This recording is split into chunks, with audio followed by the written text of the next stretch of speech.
노후의 재무 설계의 본질이 무엇일까? 노후의 재무적인 목표는 무엇이 돼야 되느냐에 관한 겁니다. 매월 내가 죽을 때까지 캐시플로우가 마르지 않는 거예요. 내가 죽기 전에 몸은 건강한데 현금 흐름이 마르면 그게 바로 은퇴 파산이에요. 내가 돈 많은 부모를 만나거나 돈 많은 배우자를 만날 수 있는 사람들은 뭐 굳이 이렇게 재테크 고민 안 해도 돼요. 그래서 이건 현실이니까. 네네. 그런 경우가 아니라 그러면 내가 이제 직장을 잡아서 일을 해야 되는 사람이다 싶으면은 그들은 정해지는 공식이 있어요. 월 75만 원씩 직장인이 수익률 7% 기준으로 이제 매월 넣었을 때 네, 이게 얼마가 75만 되냐? 원씩. 20년은 한 3억 9천 정도 돼요. 25년 되면 6억 정도 돼요. 30년 되면 드라마틱하게 올라갑니다. 좋은 투자 방법은 지속 가능한 방법을 내가 습관화하는 거예요. 지속 가능한 방법. 네, 그래서 저는 뭐 적립식 투자 방법에 저는 너무너무 강력한 옹호자입니다. 저는 적립식 투자 방법이 연금 투자의 최고의 방법이라고 생각하는 사람이에요.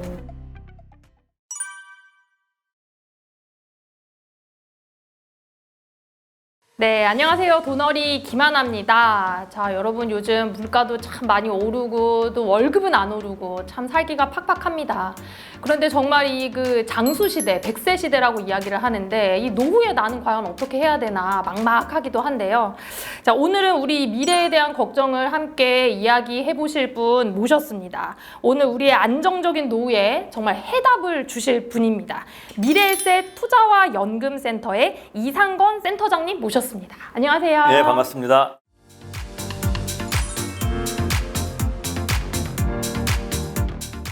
저는 사실 다른 방송들도 참고하면서 보면서 무슨 생각이 들었냐면 이거는 귀에 딱지가 박힐 때까지 들어야 된다. 저는 솔직히 그런 생각 했거든요. 네. 왜냐면 이제 워낙에 좀 자극적으로 빨리 은퇴하는 법, 파이어족 아니면 얼른 빨리 네. 한 방에 돈 버는 법 이런 것들이 너무 많은 시대에 네. 정말 진짜 현실적인 얘기를 너무 많이 해주시는 거예요. 네, 근데 그런 게 정말 필요하지 않나요? 사실은 이게 왜 저희가 하는 게 뭐 새로운 것은 아니에요. 이게 어차피 오랜 세월에 걸쳐서 이게 검증이 된 방법들이거든요. 예를 들면은 그 투자 자산을 변동성을 관리하면서 적립식으로 하자. 예를 들면 네.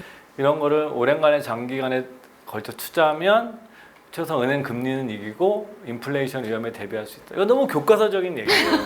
그래서 저 근데 이것을 하냐 안 하냐가 굉장히 중요한 문제예요. 제가 드릴 수 있는 말씀은 이제 평범한 사람이 조금만 관심을 가지고 좀 아껴 쓰면서 노력을 해서 최소한 미래에 제가 뭐 부자 되는 법은 모르지만 이렇게 우리가 노력을 하면 가난해지진 않을 수 있다. 그래서 저는 먼저 제가 굉장히 제 인생에 영향을 많이 미쳤던 선생님 중에 한 분이 했던 얘기인데 사람들은 빨리 부자가 되려고 그러는데 먼저 배워야 되는 거는 가난해지지 않는 법부터 배워야 된다. 가난해지지 않는 그게 법이요? 먼저고 부자 되는 법은 나중이다. 이거는 뭐 그 운도 따라해도 여러 영역이 있기 때문에 근데 가난해지지 않는 법은 노력만으로 가능하거든요. 근데 가난해지려고 사실 생각하는 사람 아무도 없는데요. 근데 가난해지려고 근데 가난해지려고 생각하는 사람은 없지만 가난해지는 행동들을 하죠. 실제로 사람들이. 어떤 것들이 있을까요? 뭐 대표적으로 우리는 그냥 너무 그 복잡한 거 아니에요. 내가 번 것보다 더 쓰면 가난해지는 그렇죠. 거죠. 점차 가난해지는 거죠. 딱 정해진 공식이에요. 내가 번 것보다 더 쓰면 재산이 많든 적든 그건 그냥 무조건 가난해지는 거예요. 그리고 두 번째로 예를 들어서 내가 돈을 쓰는 방식 그것도 남들의 눈 때문에 남들의 눈 때문에 자기 자신을 남한테 보여줌으로써 자기 자신의 정체성을 지키려고 하게 되면 그것도 가난해지는 명백한 방법이에요. 그치, 필요 없는데 명백한 방법이고 근데 많은 사람들이 사실 이렇게 행동들을 많이 해요. 뭐 저도 예전에 이런 행동들을 많이 했었고 젊어서 뭐 저희 때도 뭐 신용카드 같은 거 쓰고 그랬었거든요. 그래서 이제 뭐 저 개인적인 경험을 말씀드리고 그래서 저는 30대 때 7년간 신용카드를 안 썼어요. 아예. 연말정산 아예 안 받아버렸고 보니까 뭐 연말정산 받아봤자 카드 더 써서 생긴 게 더 큰 것 같더라고요. 근데 사실 진짜 그래요. 그래서 이제 예를 들어서 뭐 카드를 안 쓰는 생활을 한 7년 했더니 최소한 번 것보다 덜 쓰는 거는 습관화 되더라고요. 그러면 이제 우리 센터장님께서 또 많이 말씀하시고 계신 게 그런 것 같아요. 너무 한 방에 큰 부자가 되려고 하지 말고 일단 가난해지지 않는 방법부터 좀 배우고 그 다음에 우리가 월급쟁이로서 좀 부자를 갈 수 있는 좀 장기적이고 꾸준한 방법을 계속 말씀하고 계시거든요. 어쨌든 우리가 할 수 있는 만큼의 작은 부자로 살아가는 방법 그런 부분도 조금 얘기해 주시면 좋을 것 같아요. 그러니까 현실적으로. 여러분들이 이제 이것도 직장인들의 재테크의 본질은 뭐냐 이것도 다 나와 있는 공식이에요. 절대 새로운 게 아닙니다. 증권시장의 우상이었던 앙드레 코스톨란이라는 분이 부자가 되는 3가지 방법을 얘기를 했었어요. 이것도 공식이에요. 첫 번째, 돈 많은 부모를 만나는 겁니다. 그렇죠. 두 번째, 돈 많은 배우자를 만나는 거예요. 아, 네. 네, 세 번째, 자기가 버는 거예요. 이 세 가지 외엔 방법이 없는 거죠. 여기서 만약에 내가 돈 많은 부모를 만나거나 돈 많은 배우자를 만날 수 있는 사람들은 뭐 굳이 이렇게 재택 고민 안 해도 돼요. 저 그렇게 생각, 이건 현실이니까. 네네. 제 후배 중에도 그냥 생각 없이 사는데 그냥 부모님이 어려서부터 그냥 아파트 비싼 동네에 중요해줘서 그거 하나만 해도 재산 엄청 많아요. 그거 그냥 그런 사람도 있는 거고 뭐 세상에 여러 사람이 있으니까 그런 경우가 아니라 그러면 내가 이제 직장을 잡아서 일을 해야 되는 사람이다 싶으면은 그들은 정해져 있는 공식이 있어요. 근로소득. 근로소득이라는 것은 내 노동력을 제공하고 그 대가로 내가 임금을 받는 거예요. 저도 그런 일을 하고 있는 거고요. 네. 이 근로소득의 현금 흐름에서 일부를 빼내서 100% 할 수는 없으니까 생활을 해야 되니까 빼내서 내가 투자 자산으로 계속 이전시켜 나가는 거예요.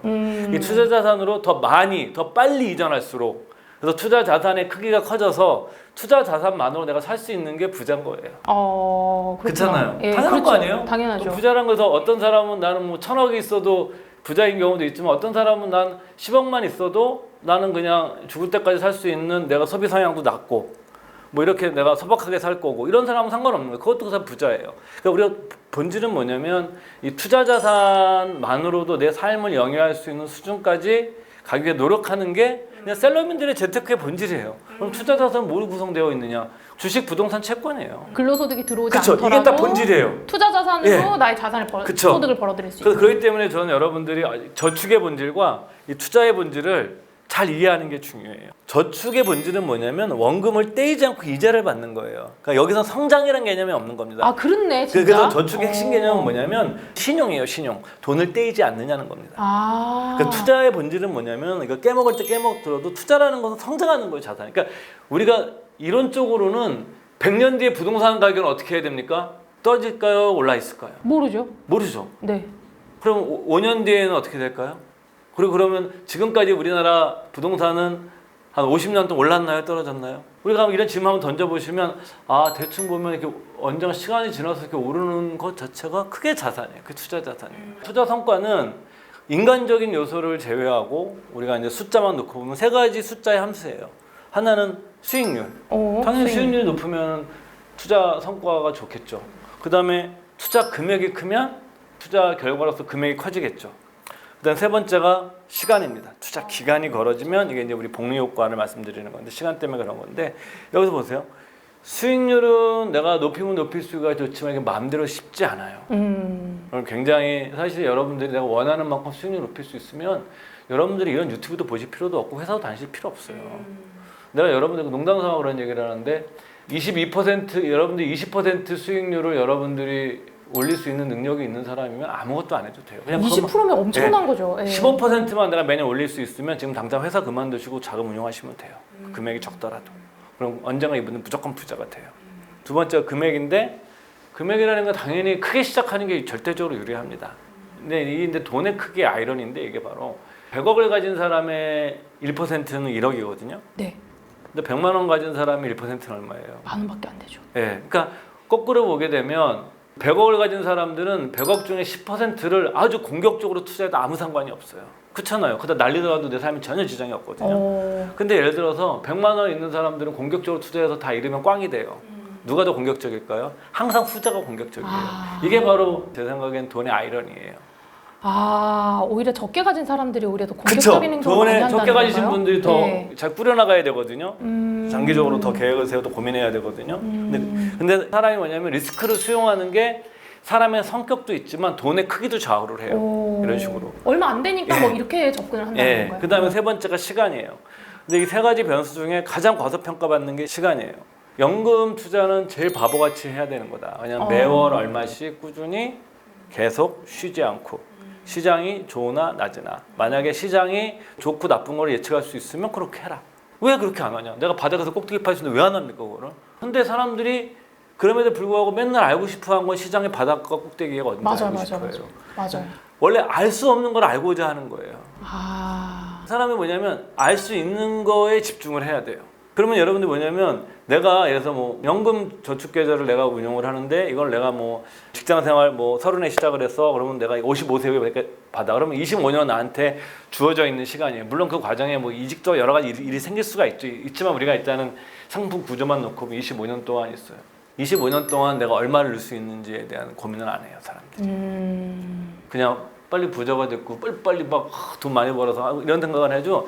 내가 25년의 시간 동안 내가 얼마를 넣어서 얼마를 할 수 있는가. 그래서 여러분들 인터넷 들어가시면 월 적립식 복리 계산기 같은 게 있어요. 오, 네네. 그래서 제가 얼마 전에 뭐 방송에서 물어봐가지고 저도 이제 저는 완전 컴맹이거든요, 지금도. 그래서 거기 가가지고 제가 이제 월 75만 원씩 직장인이 수익률 7% 기준으로 이제 매월 넣었을 때 네, 이게 월 얼마가 75만 되냐. 원씩. 7%를 제가 왜 선정을 했냐면 그 S&P 500이 이제 사실 76년도에 그 뱅가드르사를 설립한 존 보글이라는 굉장히 전설적인 이제 투자업계 인물이죠.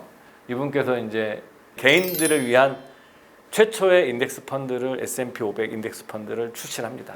소액주주들을 위해서. 76년도. 그러니까 뭐 그 전에 이제 인덱스 펀드가 있었는데 그건 주로 이제 기관 투자자가 주로 팔았던 상품이고 일반인도 할 수 있는 상품을 이제 처음 내놓게 된 거죠. 굉장히 이건 중요한 변화입니다. 이게 자산운용업에서.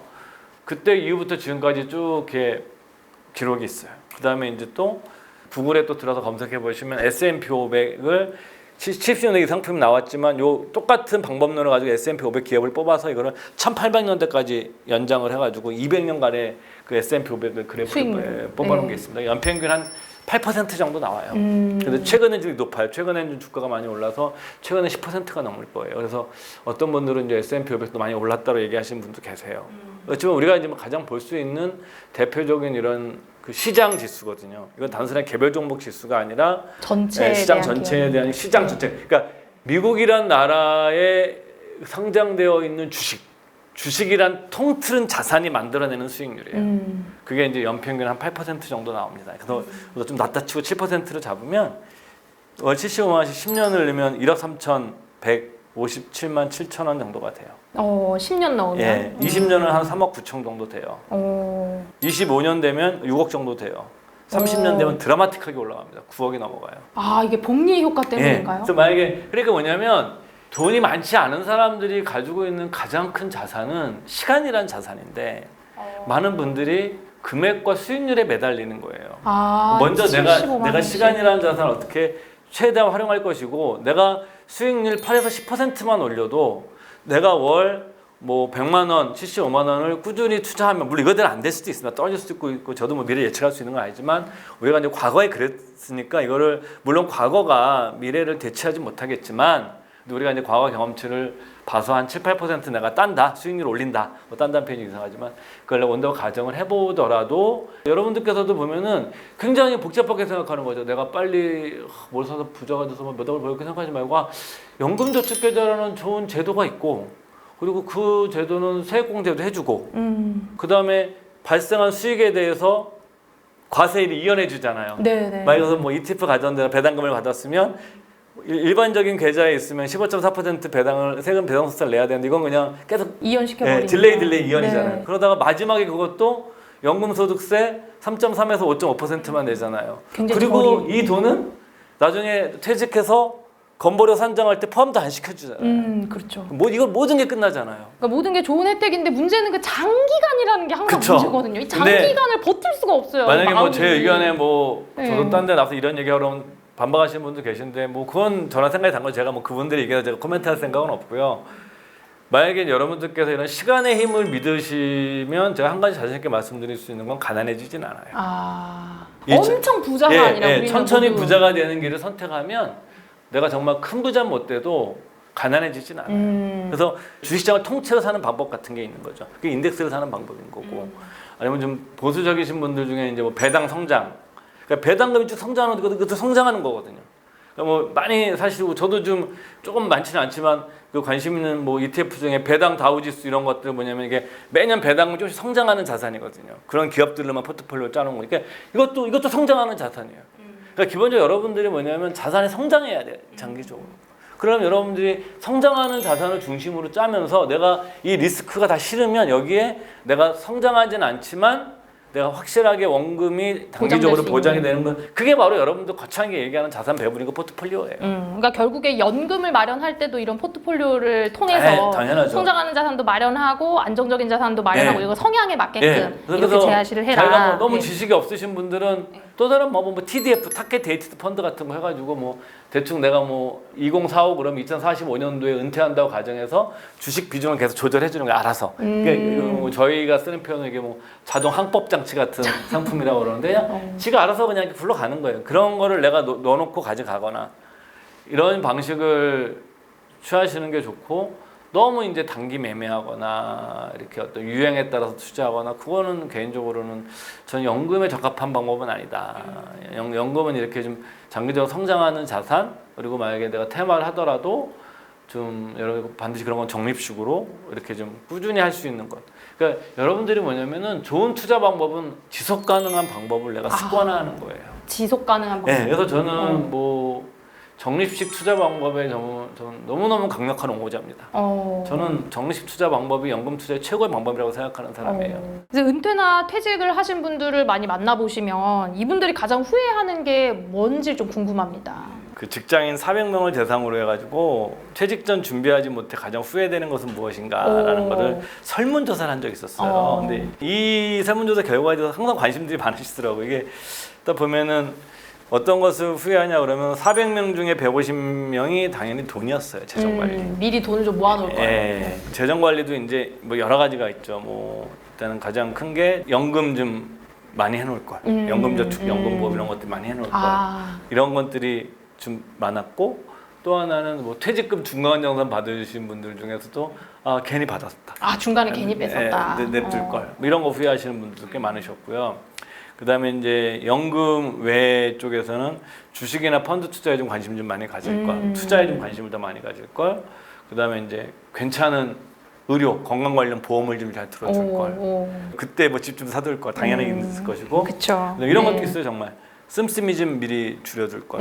이것도 제가 말씀드리겠지만 이게 이 퇴직한다고 금방 소득은 줄어드는데 소비는 드라마틱하게 줄어들지 않아요. 그렇죠. 생활하던 패턴이 있으니까. 이런 것이 이제 제일 많았고 그다음 두 번째가 이제 당연히 일자리죠.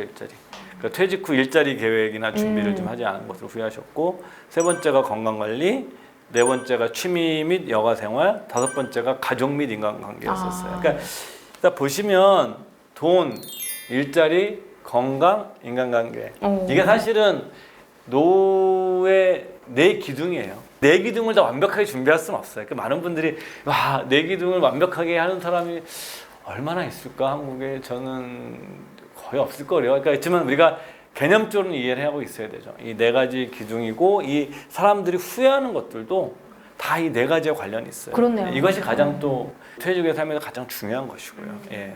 지금 이제 말씀해주신 것 중에 또 이제 뭐 소득이 갑자기 끊겨서 나의 평소에 이렇게 생활하던 것들을 이렇게 생활의 어떤 패턴이 있는데 소비는 또 줄이지 못하고 그럼 결국에 이 소득 절벽을 맞이하게 될 수밖에 없는데 이런 경우에 어떻게 우리가 준비를 할 수 있을지 뭐 일자리를 찾아다녀야 되는 건지 그러니까 여러분들이 이제 먼저 개념적으로 한번 생각해 보셔야 되는 게 노후의 재무 설계의 본질이 무엇일까? 노후의 재무적인 목표는 무엇이 돼야 되느냐에 관한 겁니다. 뭐 여러분들이 젊었을 때는 나는 서울에 아파트를 살 거야, 어디에 살 거야, 이것이 자기 인생의 재무 목표가 될 수가 있죠. 그런 것처럼 내가 퇴직 이후에 내 돈의 재무 목표는 무엇이냐? 뭐라고 생각하세요? 계속 매달 돈이 나와요. 그렇죠. 네.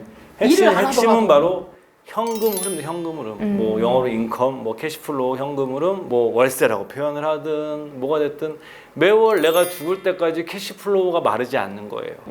내가 죽기 전에 몸은 건강한데 현금 흐름이 마르면 그게 바로 은퇴 파산이에요. 별게 은퇴 파산이 아닌 거예요. 그러니까 현금 흐름을 나오게 만들어야 돼요.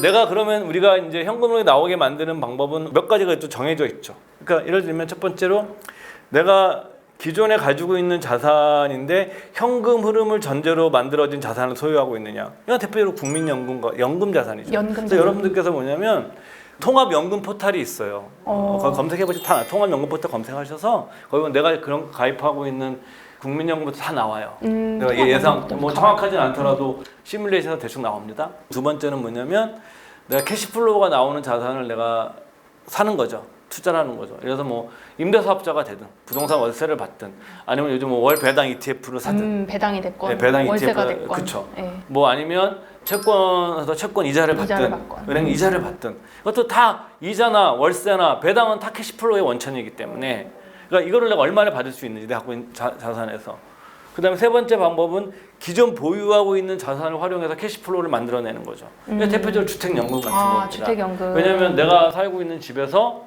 그걸 내가 주택금융공사에 집을 담보로 담보로 맡기고 빌려서 예. 주택연금은 여러분들 일종의 그 대출 받는 거예요. 그래서 이제 그거는 지금 비용이 좀 비쌉니다 상대적으로. 당연히 대출은 코스트가 발생하기 비용이 발생하기 때문에 내가 갖고 있는 자산을 세 가지 분류를 해서 여러분들 한번 점검을 해보셔야 돼요. 이거 안 해보고 나 500만 원 있었으면 좋겠어. 내가 500만 원을 마련하려면 내 원천이 어떻게 되는지를 한번 보셔야 될 거 아니에요. 부족하면 부족한 대로 넘치면 넘치는 대로 보시고 두 번째 방법이 내가 계속 일하는 겁니다. 우리가 이제 정기고령기, 후기고령기 이런 식으로 구분을 하거든요. 그 정기고령기는 75세까지예요. 그러니까 65세부터 75세까지 정기고령기라고 그러고 후기고령기는 75세부터 85세입니다. 그러니까 65세부터 75세까지는 생활비가 줄긴 주는데 완전 드라마틱하게 줄진 않아요. 근데 계속 줄긴 줄어요. 근데 75세 이후에는 드라마틱하게 줄어듭니다.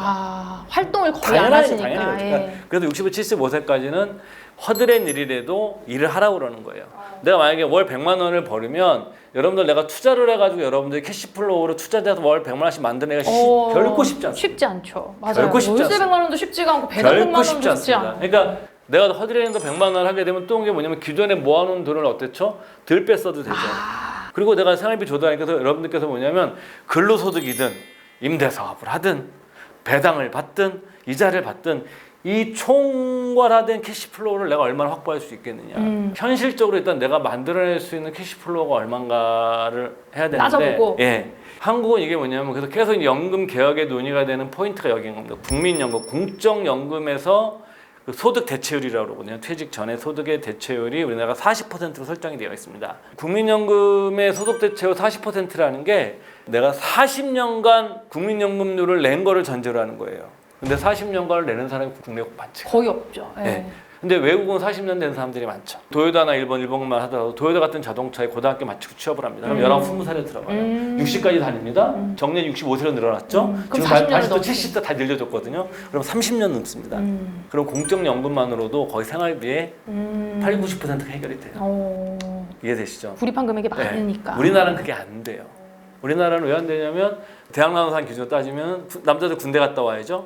그러면은 보통 아무리 빨라도 27살이야. 그리고 퇴직한다 그러면 보통 평균 55세 퇴직해요. 한국은. 맞아. 그러면 딱 보면 기간이 얼마냐면 많이 넣어야 28년이에요.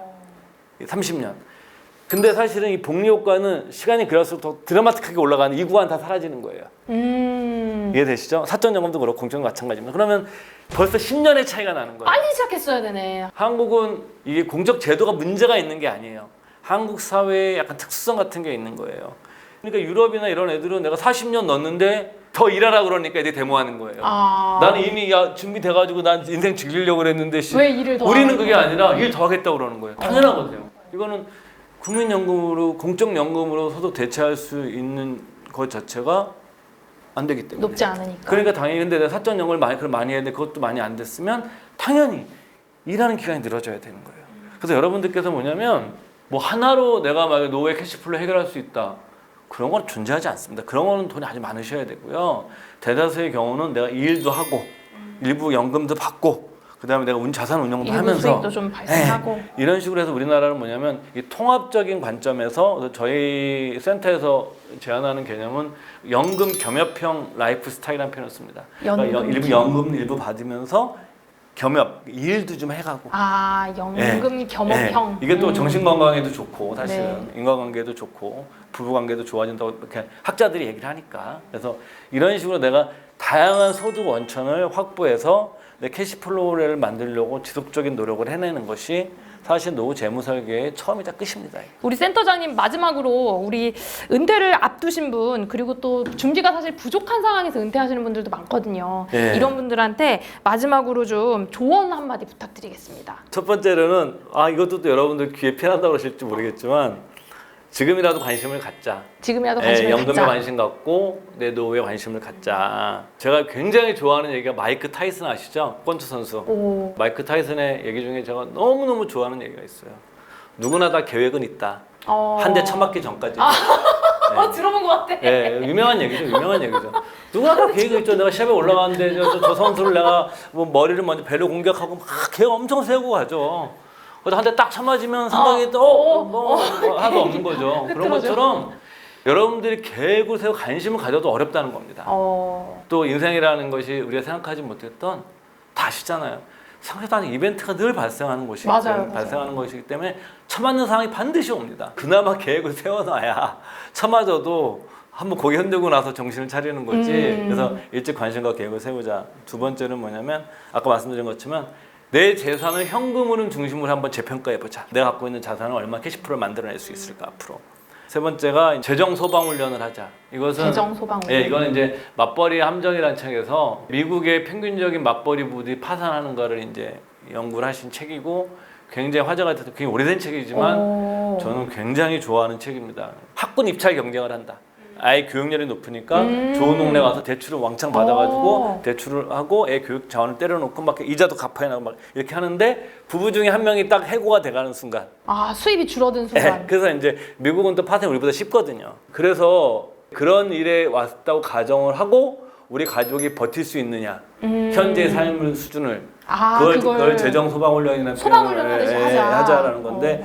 저는 이제 예를 들어서 뭐 이런 거죠. 뭐 한 50대 초나 이렇게 한 늦어서 40대 말중에 한번 한 6개월이든 3개월이든 이렇게 가족들끼리 얘기를 해가지고 또 퇴직하게 되면 이런 일이 생길 수 있으니까 6개월 동안 좀 생활비지 아껴 써보고 뭐 이런 거를 이제 꼭 필요한 걸 한번 계산해보고 이런 작업을 한번 해보는 거죠. 그러니까 진짜 자존심을 지키고 싶으려면 아껴 써야 되거든요. 왜냐하면 내가 빚이 없으면 내 자존심을 버릴 일이 별로 없습니다.